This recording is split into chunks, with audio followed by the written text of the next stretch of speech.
You see, Joburg wasn't developed on the back of mining. Okay, fine. But I also already told you that. So let's come back to that. 80% of mineral revenue stays in Accra. Okay. So as Accra and other places are developed on the back of mining. It's mining revenue that comes into the country. That is used for that. Obuasi until recently, the roads of Obuasi have now been done. No. Yes, they've been done. I knew Obuasi as... Yes, but they've been done by the state. And the Obuasi roads are good. Government has done. It took quite a long time for that to be done. Yes. So now you go to Obuasi and the roads are okay. Will they give credit to a mining company? They will not. But again, bring back the entitlement issue here. Yeah, but then, like I said, the assembly that gets the royalty. What do you say for? The mining companies do roads. They build hospitals. They build schools. But just so much they can do. Just so much they can do. Look, over 22 billion cedis or thereabout for the past 10 years have been spent by mining companies in host communities to do all kinds of social responsibility. Look, we do scholarships, we build universities, we build schools, we provide sanitation, all that, just to supplement what government is doing. So if the road is bad, even the employees of the companies, we all use the same road. And we all see it. But then it is not the duty of the mining companies to develop, unless, of course, we want to say that, okay, now we give you authority, do the road and offset it against your rights. Unless we want to do something like that.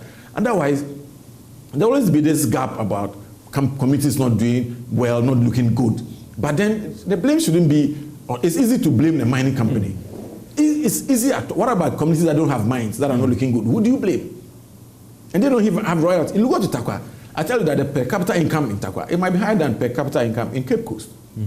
Cape is the regional capital. Yeah. If you go to Takwa, the infrastructure might be more than Cape, but who is helping the mining companies say that this is on the back of mining? So there has to be strategic planning of our communities.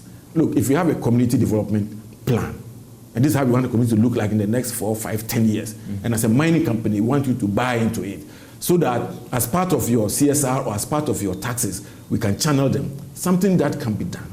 MOUs can be signed. If you want the mining company to do a road, because it can say, look, so do the road, and then later you can take it off your...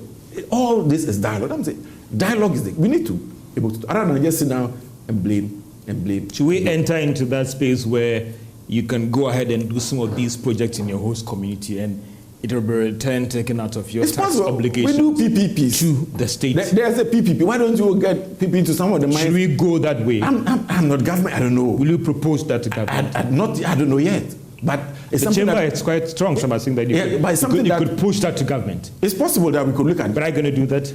After dialoguing with government, if government is so inclined, we can say that, okay, a company is willing to do the road. It costs maybe, we know that, I think somebody say it costs about $1 million to do an average 1 kilometer of asphalt or something. So if a 10-kilometer road, that's about $10 million. How can you, if the company is willing and able to do? It's not all companies that are able. It's willing and able to do. Can you say, okay, do the road, $10 million, let's offset it over this lifespan or less than. It's something that can be discussed and looked at. But then we cannot push that onto government.